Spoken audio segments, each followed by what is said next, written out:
All right, George.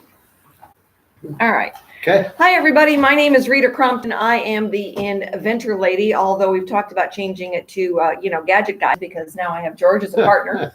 And we are in the Haverhill, Mass location now. This is going to be our feet on the ground for east of the Mississippi for Archimedes Offspring. And George is going to head up this office over here. And he said he's going to do all the traveling east of the Mississippi while I do all the traveling west of the Mississippi. And this lease starts January 1st, 2020. Correct. This is the iHub Innovation Group, the University of Massachusetts. The Lowell campus has a satellite area here now in Haverhill, Mass, downtown Haverhill, which is about 30 miles north of Boston. If you're coming in from Boston, right off Route 495, 93 area, and the 125 area, right in the middle of the Merrimack Valley. It's a brand new office space. If by chance you hear drilling behind Rita and I, they are putting in a tequila and tacos restaurant right below us. So another advantage of being here. So if you're into tequila and tacos, come on up and join us for one of our meetings. And I encourage you, if you are in the New England area, to come in for one of the meetings. George will get a calendar up, and we will have monthly meetings, probably at least for the regular meeting once a month, and then for the Inventors Clinic, a variety of different times during the day, so that if you're working or if you need to be able to have access to them during the day, they will actually have office space and hours here at this location. So we're excited. Yay. Yeah, there's off-street parking after 6 p.m. It's free. It's less than 100 feet from the front door of the Innovation Hub here. So it's off-street parking. It's covered. It's garage parking. During the day, it's 50 cents an hour to park. So as we have events during the day between 10 and 2 p.m.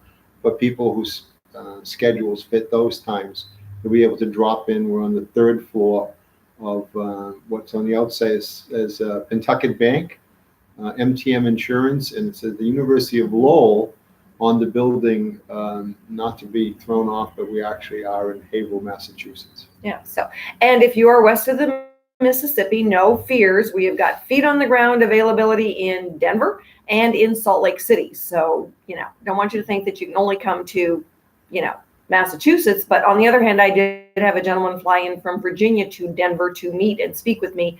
And I wasn't in Denver at the day. So we had to, he goes, wherever you are west of the Mississippi, I'll drive to meet you. We did.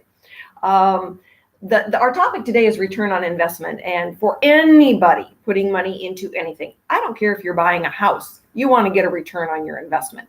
And certainly if you've got an idea that you're trying to get to a market, you want a return on that money that you're going to put out. Sure. And George always talks about, going down the rabbit hole. And by golly, unless you can see some kind of light shining down at the end of that rabbit hole, you want to, take a second thought about it. And Inventor Lady now working with Archimedes Offspring, and we are getting now ready for that first launch. So we're excited, and it's busy. George and I are vetting projects this afternoon that have been submitted to us, and it's not too late.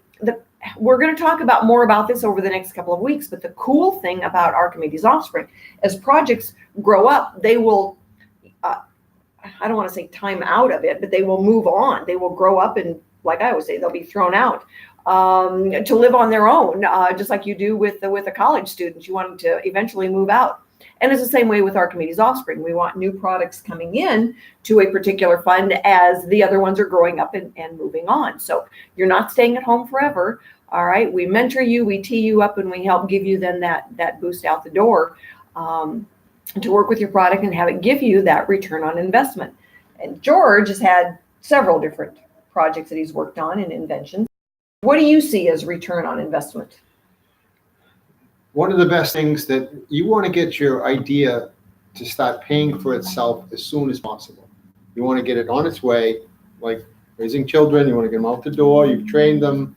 You've brought them up right, and then they go out and make their way in life. That's what you want to do with your product as soon as possible, because it will be a drain on you financially, your time when you should be with your family. So it's best to get that product out on its own and earning back what you've already put in, or maybe the patent, and letting it find its way. Some products find their way right away, some do not. And I know most people do not have the time to devote it takes to bring a product to market from the idea stage to a shelf. So that return, you have to, set a limit on what you want to do and let really the pros handle it after that. So it's not for everyone what you're about to do about inventing a product. Most good products, they don't see the light of day because the execution after receiving the patent could not be done professionally. Yeah, we had a meeting last night. It was the last one that's going to be at the MIT campus, and the speaker was talking about business plans. In my mind, it's racing with the inventor's ideal business plan is have idea, make money, get patent by island. And, the best some inventors do is maybe have an umbrella drink, but you're not going to be behind an island. And it's our job to keep your feet firmly planted on the ground so that your expectations are reasonable. When someone licenses your intellectual property and they make it and they're going to invest $500,000 getting it to the marketplace, you're going to get an average of 5%. And for a lot of inventors, it's like, yay, because I've been down this road before and I know that my return is going to be somewhere, if I'm a startup, I'm always going to the bank to take money out. And so if they get to the point of return on investment, it's much further down the road. There'll be, because I've been there, there'll be so many people with their hand in your pocket. You won't be able to get your own hand in there to get your own money because they will have their hands in your pocket all the time when you go to develop a product on your own. It is extremely difficult. The success rate is probably less than 2% of an independent inventor ever profiting from their idea when they do it on their own. Get it to licensing. If it's favorable and somebody picks it up, they take care of all the heavy lifting. You've done the great part of coming up with a good idea. If they think it's valuable, let them take it from there and get on to the next product or get on to part of your life because this will consume you if you decide to do it yourself. There's some really interesting statistics out there that, as we were setting up this business, we went digging for. And there are roughly 10 million plus inventors out there who never take the first step because they're afraid of it. And I can't say as I blame them that they, just say too many unknowns out there. Well, we're AOS and the Inventor Lady are here to help you map that out before you've spent any money. I think that's the really important thing is that before you even step over the threshold of the rabbit hole, we're going to help you do some due diligence on whether or not you even should. And, the other thing is that we're really trying to help inventors see where their end game is. We help you determine right away whether or not you think that you're a startup or you should go for licensing.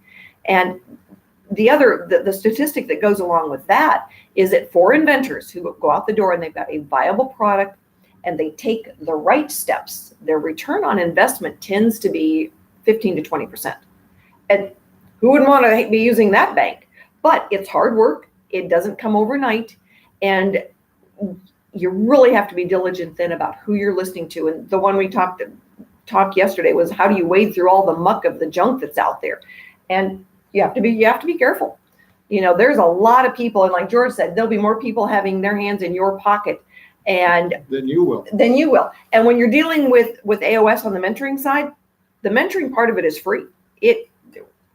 Your success is our success. So we want to get you teed up the very best and the safest way possible so that you do see that return on investment.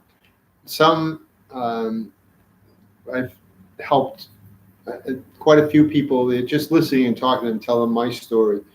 And I always revert back to if you want someone to say nice things about it, go show it to your parents, your mom, your dad. They'll say nice things about you and your product, things like that.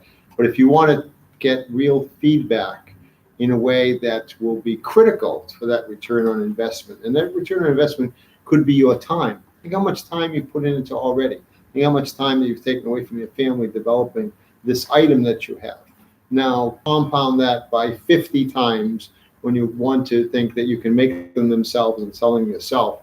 it just doesn't work out that way. And remember, that return on investment could be the time that you have back to your family, or to go back to the next product and do it again. Right, right. So we've got another talk tomorrow. I will still be in the Boston area. And then a series next week before Thanksgiving and the launch. So we'll keep you updated and informed so that you'll know what's coming. My name is Rita Crompton. I am the Inventor Lady. And George Peters, Inventor Guy. Inventor Guy. Thanks, everybody.